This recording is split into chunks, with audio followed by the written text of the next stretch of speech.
Hello everyone, welcome to my channel self care. आज की video में मैं आपको बताऊंगी कि कैसे घर पे ही विदाउट एनी मेडिसिन आप अपने ब्लड को प्योरीफाई कर सकते हैं, यानी अपनी बॉडी को डिटॉक्स कर सकते हैं। आप सब जानते हैं टाइम टू टाइम ब्लड का प्योरीफाई होना हमारे लिए कितना ज़्यादा इंपॉर्टेंट है। डेली बेसिस पे इतने ज़्यादा पोल्यूशन की वजह से, जंक फूड, स्ट्रीट फूड खाने से हमारे ब्लड में धीरे धीरे इम्प्योरिटीज़ जमती जा रही है। उन सारी चीज़ों को क्लियर करना बहुत ज़रूरी है, क्योंकि अगर हमने ऐसा नहीं किया तो हमें फ्रीक्वेंट हेडेक होने लगेगा, बहुत जल्दी सर्दी खांसी जुकाम हो जाएगा, हेयर फॉल बढ़ जाएगा, स्किन में चारों तरफ पिंपल होने लगेगा और इसका बहुत ही बुरा इफेक्ट होगा हमारे ओवरऑल हेल्थ के ऊपर। इसलिए चलिए देखते हैं वो कौन से स्टेप्स हैं जिनकी मदद से हम इजीली ब्लड को प्योरीफाई कर सकते हैं। द फर्स्ट थिंग, आपको दिन में आधा घंटा मेडिटेशन यानी योगा या एक्सरसाइज करना ही होगा। ऐसा करने से आपके बॉडी में पसीना क्रिएट होगा, उसकी मदद से आपकी स्किन के आउटर लेयर के इम्प्योरिटीज धुलकर बाहर निकल जाएंगे और बॉडी के अंदर मेटाबॉलिज्म हाई हो जाएगा, जिसकी वजह से लीवर जल्दी फंक्शन करने लगेगा, यानी वो ब्लड को जल्दी प्योरीफाई करके सारे इम्प्योरिटीज को यूरिन या स्टूल की मदद से बॉडी से बाहर निकाल देगा। सुबह उठने के बाद ब्रश करने से पहले जो सबसे पहली चीज़ आपको करनी है वो है आपको एक ग्लास गुनगुना गर्म पानी पीना है।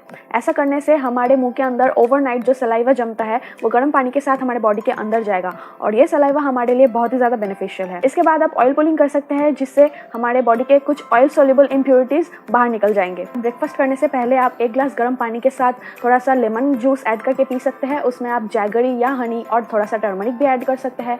इसके अलावा आप कोई भी अच्छे से ब्रांड का एलोवेरा जूस खरीद के पी सकते हैं। इसी के साथ अगर आप एक ग्लास क्यूकम्बर जूस या टमाटो जूस पीते हैं तो वो भी आपके ब्लड प्योरिफिकेशन के लिए बहुत ही अच्छा होगा। नीम, जैगरी, बीट रूट, ये सारे ब्लड के नेचुरल क्लींजर्स हैं, तो डेली बेसिस पे हमें इन्हें खाना ही चाहिए। आप चाहे तो मार्केट में अवेलेबल कोई भी विटामिन सी सप्लीमेंट खरीद के लिखी हुई डोजेस में इंटेक कर सकते हैं।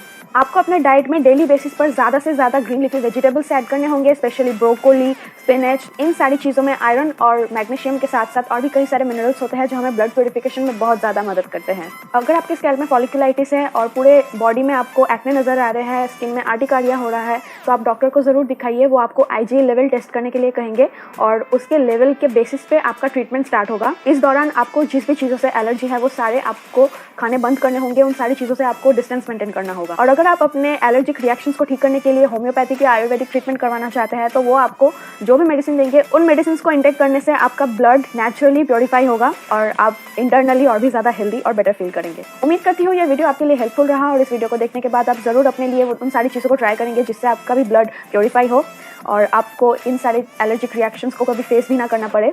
अगर आपको ये वीडियो अच्छा लगा तो प्लीज़ मेरे वीडियो को एक लाइक कीजिएगा, मेरे चैनल को सब्सक्राइब कीजिएगा। मिलती हूँ अपने नेक्स्ट वीडियो में, तब तक के लिए टेक केयर, बाय बाय।